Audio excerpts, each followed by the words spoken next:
Mnamo tarafa ya Mwenga, hali ya maisha imeathirika sana kufuatia kusimamishwa kwa shughuli muhimu za kijamii na za kiuchumi.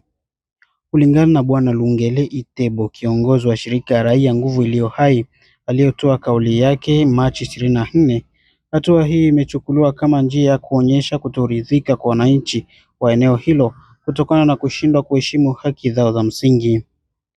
Amesema kwamba kwa sasa shule zimefungwa, soko na shughuli zao mbalimbali, huduma za usafiri hazikuweza kufanya kazi mnamo tariki hii katika eneo mbalimbali mnamo tarafa ya Mwenga. Tunajulisha wakuu ama warepresenta wa vikundi mbalimbali ya kwamba tariki 28 mwezi wa 3 itakuwa siku ya 6 na saa 8 ya mchana kwenye chumba cha mkutano ya shefria ya Basile. Ni pale ndio tutafanyizia reunion evaluative ya hii journée morte yenye ilifanyika kwa leo.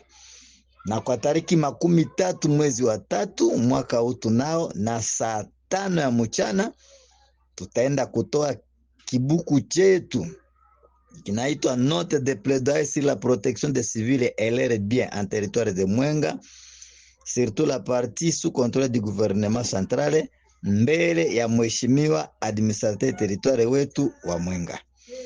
Siku bila kazi inaendelewa kuheshimika katika mkoa mdogo wa Muzimu hadi siku ya 4. Hali hii imewalazimu kabisa wananchi kukaa nyumbani wakiwa wamepoteza huduma muhimu wa siku hiyo.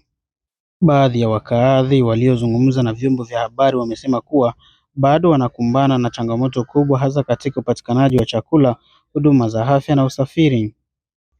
Sababu ya kufanya siku bila kazi katika mtaa wa Mwenga, eneo ambapo imekaliwa na utawala wa Kinshasa, wa raia wamelalamika na wamelaumu vikali kwa njia ya shirika la raia vitendo ambavyo wa raia wametendewa: kunyang'anywa telefone, kunyang'anywa viatu ya kuvalia godio, mabariere kuongezeka, na ile kunyang'anywa telefone kwa msemo hapa kwetu tunaanza kuita longola shema.